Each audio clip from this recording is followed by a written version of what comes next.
It is good to have you back for another day as we are continuing on through our study of peace in the Bible. My name is Kevin Young, and I have the privilege of serving here at Christ Table as lead clergy. If you'd like to know more about Christ Table, you can visit the URL that's right there, www.christstable.today. You'll find a place there where you can give your email address. We would love to have that so that we can keep you updated on everything that's going on around Christ Table.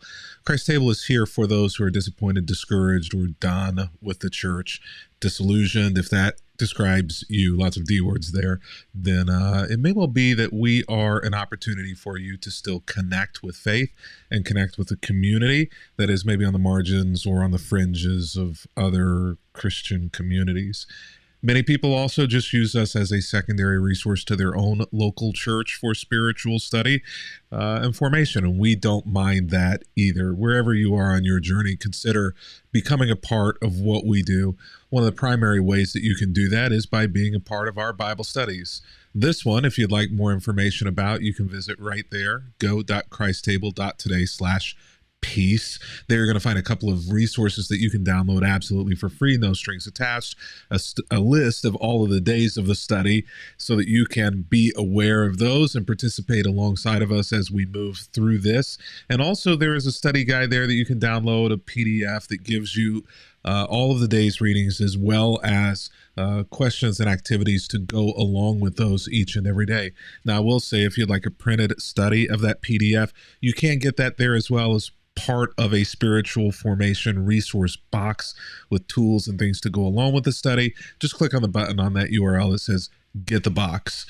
One other thing that I want to make sure that you are aware of, if you're not already aware of it, is that this book came out a few weeks ago, and I want to make sure that if you are in a place of doubt or questioning your faith or really just kind of need a fresh jolt of momentum in your spiritual journey, consider checking out this book. Or you may know somebody who is there, somebody who's on the margins, on the fringes of faith, who maybe you're a little worried about, or maybe you just think that they might need some advice and you're not exactly sure what to say. This is the book for them. Go to drkevinyoung.com, check it out, and you can click on any of the links that are there in order to purchase it from the place of your choosing, or it's also carried in Barnes & Noble stores. You can get them there as well. Today, we are continuing on in the book of Psalm. Now, we've been in this study. Today is day 30, and we've been in this study all over the place in the Bible. But today we find ourselves in a string of days where we are in the book of Psalm. Psalm, as we have said in past studies, is the songbook of the Bible. And so whenever we come to anything in the book of Psalms, we recognize that these are songs. And songs are going to be very different than what you're going to find in Romans or what you're going to find in the Gospels. There's going to be a lot of emotion here. It's not going to be a lot of doctrine. There's going to be a lot of feelings. You're going to have an inside scoop into relationships, just as you would with any song. We grew up with country songs on the radio where I grew up as a kid, and country songs are all about relationships, broken relationships, wanting relationships, strained relationships. You name it, it's there. You're going to find that as well in the book of Psalm. In fact, today we come to Psalm 85, verses 8 through 13. I don't usually do this, but at the beginning of this, it says that in the header, this is a song of the sons of Korah.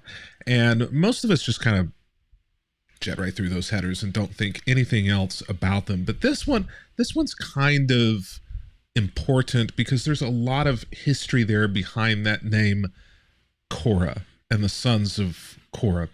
So if you want to do some extra credit, you can do some research on this, do some Google. You can even read the entire Psalm 85. We're only going to read a few verses at the end. But the setting for this is that during the time of Moses, which is long before the time where the songs of Psalms were written, there was an uprising among the people led by an individual named Korah. And the uprising failed. miserably against Moses, so much so that God even got involved, and there was judgment not just on Korah, but also on Korah's entire family. But the text makes clear there in Numbers, I believe it is, where that is spelled out. The text makes clear that the sons of Korah were not involved in that and in the punishment from it.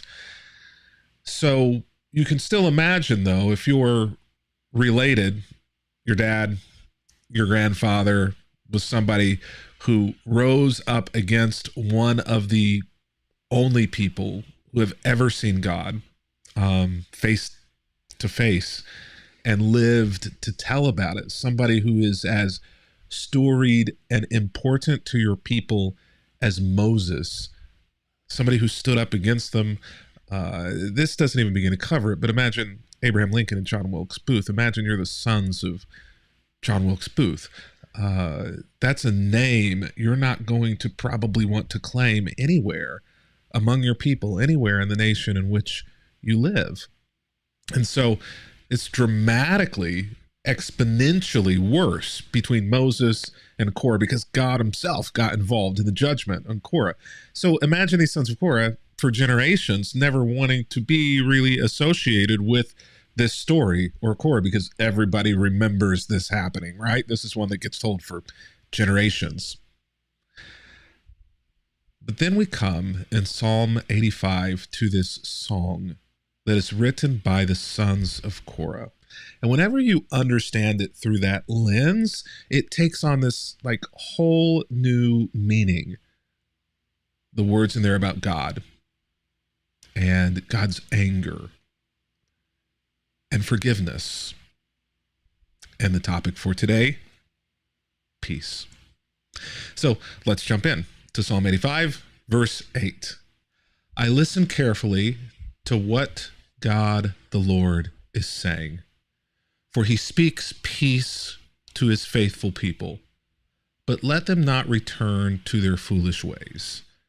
Now, I won't do this on all of the verses through this. In fact, this is kind of the meat or the heartbeat of where I want us to sit for just a moment in this text. This idea of listen carefully to what God the Lord is saying. I think first of all, there's some importance for us in just stopping for a moment and saying, do we really listen? Do we really listen to what God is saying? You know, over the last few days, I've posted a few things on social media that have really inflamed a lot of people who believe that they truly know what God the Lord is saying. And I've rattled some cages by saying, you can have that opinion about God, but really what you're doing is you're conflating your own opinion with what the text says and then believing that that's what God thinks on the topic. You can believe whatever you want about what God thinks on the topic, but on certain things that you're using the text to defend your own opinion, the text don't say what you want them to say. It's very hard for people to let go of what they think or what they want God to say on something, or maybe God is silent on something. It's very hard sometimes for people to let go of that and consider, maybe I'm wrong. Maybe I need God to have this opinion on this, or maybe I need God to agree with me on this because I believe that I'm right. So there's no way that God would be in any different position on this topic than I am.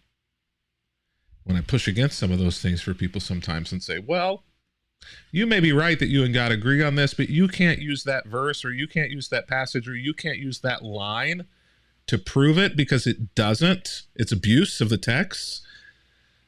It doesn't go well. So I think that, and this goes for me too, I have had to do this so much in my life and continue to do this. Listen carefully to what God the Lord is saying. And if God the Lord is speaking the same words that are always coming out of my mouth, I'm probably not listening well. If God's opinions are always coming out of my mouth and they're all the same. We have to have the capacity to truly listen and to recognize that what we believe or want God to say may not actually be what God is saying. Listen carefully of what the Lord God is saying. This is what got Korah in trouble. Thinking that Korah knew what God was saying, what God wanted, what was right, and that Moses was not the person that God was speaking to.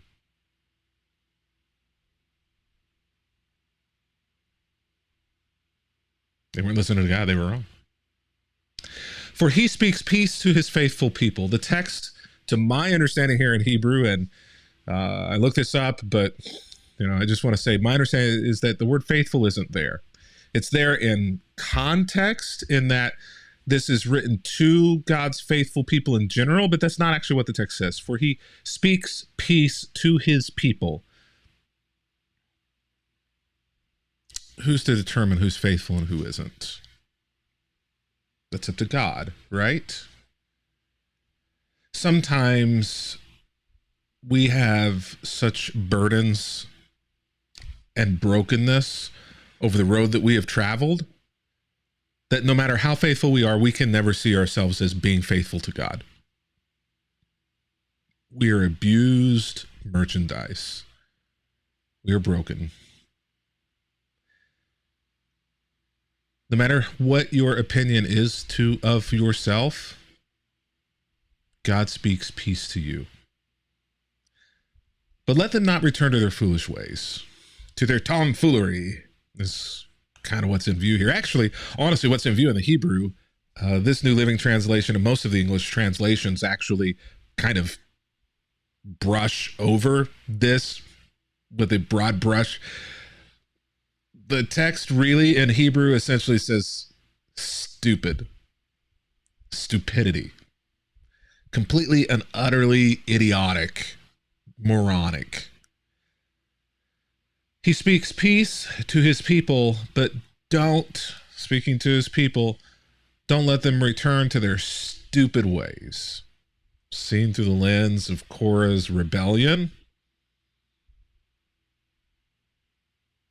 there had to be this family value of never returning back to foolish, moronic, idiotic, stupid ways that our forefathers. We don't want to go back there. We don't ever want to give any indication that we are repeating the sins of Korah. That any of that DNA, that any of that value system has invested itself into us. Peace. God speaks peace to his faithful people. Please be at peace with us. We'll be at peace with you. There aren't going to be any problems here. Let's not return to those stupid, foolish, utterly idiotic, moronic ways of the ways in which our family lived in the past. Surely his salvation is near to those who fear him. We've talked about fear. The fear of the Lord is something that's more reverent awe than scared. And salvation, oftentimes we fit that into a framework that's more a New Testament, evangelism, fundamentalist, soul winning, salvation. The word there, the root of that word in the Bible is salve, like healing, an ointment. Surely his healing salve, his ointment is going to be on those who are with him, who are in awe of him, who allow him to be involved, to be close enough to be involved in caring for their wounds. So our land will be filled with his glory. We talked about this yesterday a little bit about the land and how there's a promise of the land that's tied to that. And what we're going to see in these final verses here is that, as we said, the Jewish people had a relationship with God that to them and in the text of the Hebrew scriptures was unlike any other people. God had a special and a different and a unique relationship with them. And that carried with it some responsibilities that weren't responsibilities for anybody else but them. The land is one of those things. Unfailing love and truth have met together. Righteousness and peace have kissed. Righteousness, right? Living and peace have kissed. What do you think that means? In fact, feel free in your study guide today, in your journal. Feel free, even in the comments, wherever you're watching this, to talk about what you think that line means. Righteousness and peace have kissed. Truth springs up from the earth, and righteousness smiles down from heaven. Yes, the Lord pours down his blessings. Our land will yield its bountiful harvest. Righteousness goes as a herald before him, preparing the way for his steps. Obviously, a very unique and special meaning there. To those who have understood within their own family and their own journey what the judgment and anger of God looks like, and also what forgiveness and grace looks like as well. May those words be a salve to you and to your wounds. Our activity for today is relatively simple, but I want to encourage you to take a little bit of time to do it. Give some space for this. Don't try to rush it in 30 seconds. If that's all you have is 30 seconds or a minute, feel free to go ahead and do that. But I want to encourage you to take a little bit of extra time if you can. Spend some time listening. 5 minutes, 10 minutes, go outside, go somewhere else. Set aside the phone far enough away that you can't reach it, but where you can hear the timer when it goes off. I don't know. What are the sounds of peace that you hear in that space? Wherever you are, listen. Allow your ears to become tuned in to the environment in which you are in and which you normally are not tuned into. Turn off all the noise and listen for the sounds. What sounds of peace do you hear? And then spend some time looking. What are the signs of peace around you that you see? Spend some time just looking, staring, taking it all in, contemplating.